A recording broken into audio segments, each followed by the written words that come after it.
Una, salamat kay Lord, salamat kay Mayor. Hindi ko akalain na siya yung makakaharap ko ngayon.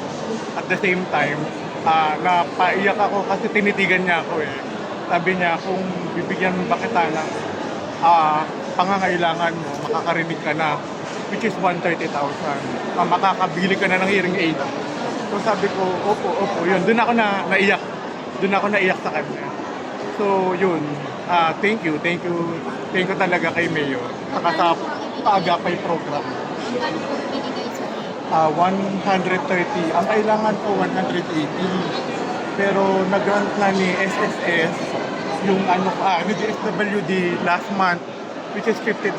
At sabi ni Mayor, kung bibigyan ba kita ng 130, makakatulong sa'yo ito, malaking tulong na. Sobrang laking tulong ko. Yun. Ano sabi mo sa programa, sir?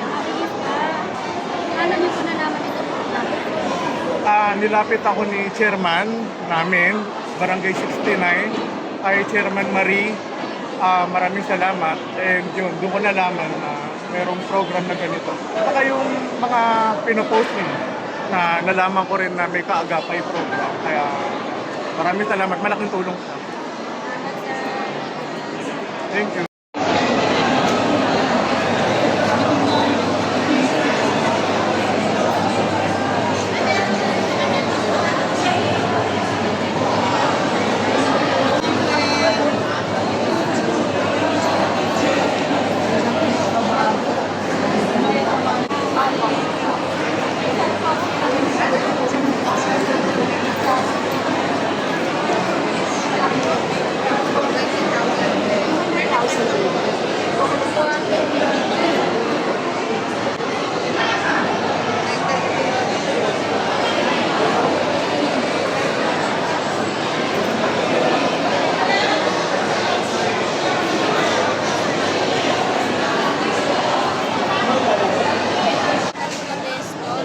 Sa 124 Bimata Street, Tondo, Manila.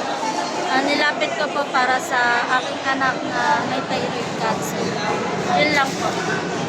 Ayan, balik po, magkano po yung nabigay na to? Wala pa po sa ngayon po eh. Magkano po yung bills? Yung bills? Wala pa po. Kumbaga naka-schedule lang pa po kami sa June surgery. Ano pong procedure, ma'am, yung... Operahan po siya. Sa, yun po yung pinag-aaralan po kung operahan o hindi sa breast. Kasi meron na rin siya sa breast na buko. Tapos po sabi ni Yorme, sasagutin po yung... Punta na lang daw po ko Monday sa city. Yun lang po. Wala na. Mensahe po sa atin yun lang. Ano po yung mensahe natin sa atin? Maraming salamat kay Yorme Isko. Hindi dahil sa kanya marami siya natutulungan pa. God bless po. Yun lang po.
Maraming salamat po, ma'am.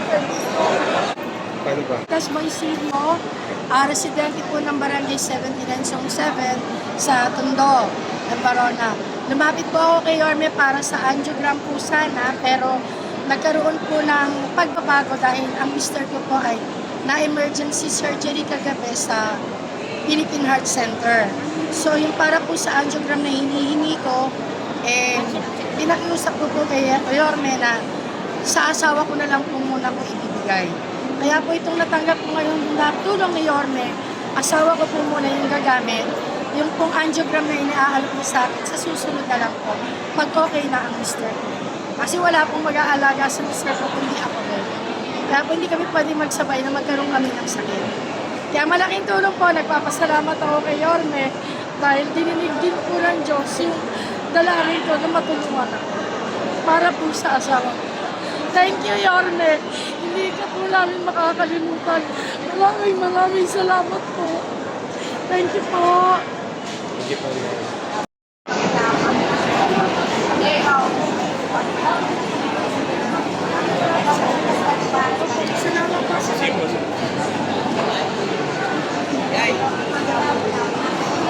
po.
service din ako yung wife ko nilapit na so yun, sumulat ako sa kanya, hindi ako ng tulong regarding sa financial hospital bill. Kaya yun naman, lang at feeling na wala talagang isa lang talaga ang matulong natin, si Yorme lang talaga. Ayun, bali, magkano po yung naibigay na tulong sa inyo na ng 30. Laking bagay na ito talaga para sa pang PT tsaka OT ng wife ko. Ay, mensahe na lang po sa ating mayor. Boss, maraming salamat. Sana marami kang mga taga-Maynila matulungan. Hindi lang mga taga-Maynila. God bless. Sana dire-diretso lang pagpatuloy mo yan. Ayan, thank you po.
Okay na.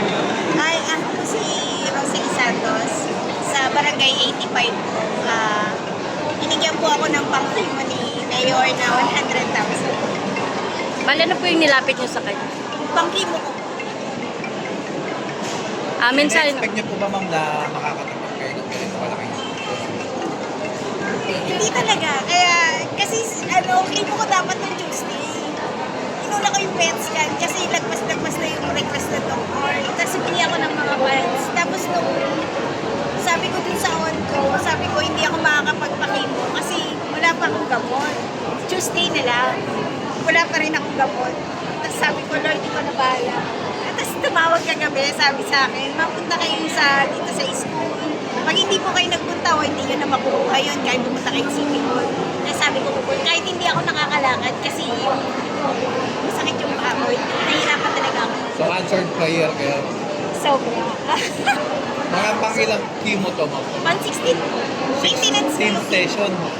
16 16. session na itong Nakakulostomy pag ako. ano po masasabi niyo kayo? Sobrang salamat. Talagang hulog ng langit si Mayor. Talagang hindi nasasayang yung photo namin sa kanila lahat. Talagang sobrang thank you kami dahil si Mayor. Siya ngayon yung nakaupo. Naramdaman nyo ba na may gobyerno sa lungsod ng Maynila? Kahit walang yung pinakamataas, pero yung Mayor talaga. Diba?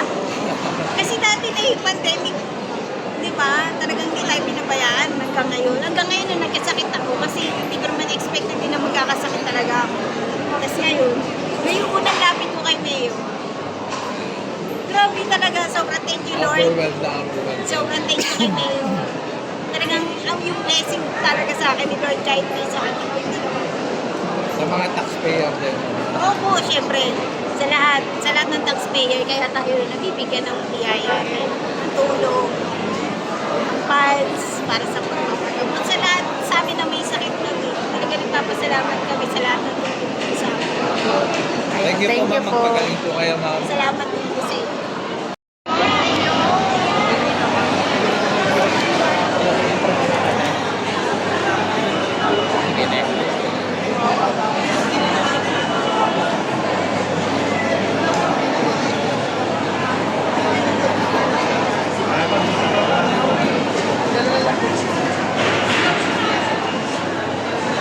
Ako si Laura Shuhelo.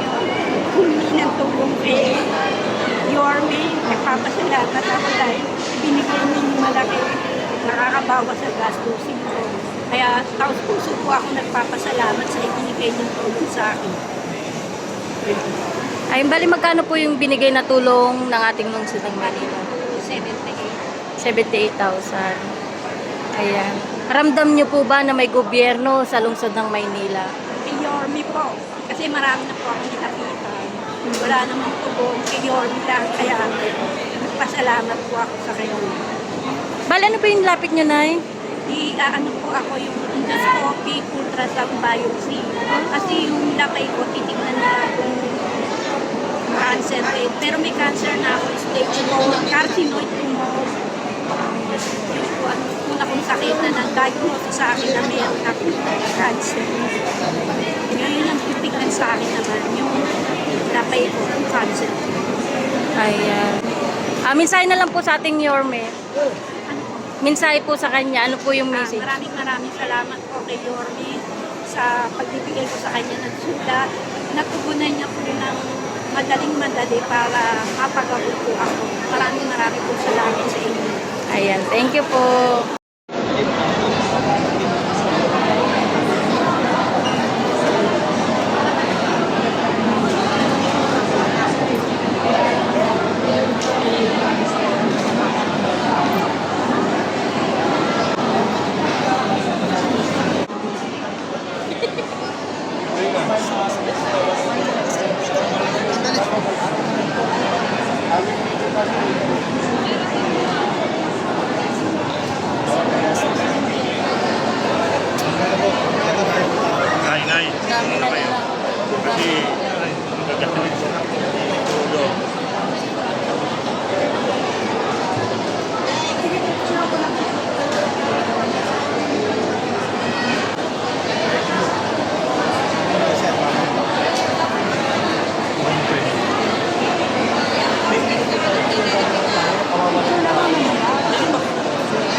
hangin niya, yung electric fan daw. Walang electric fan.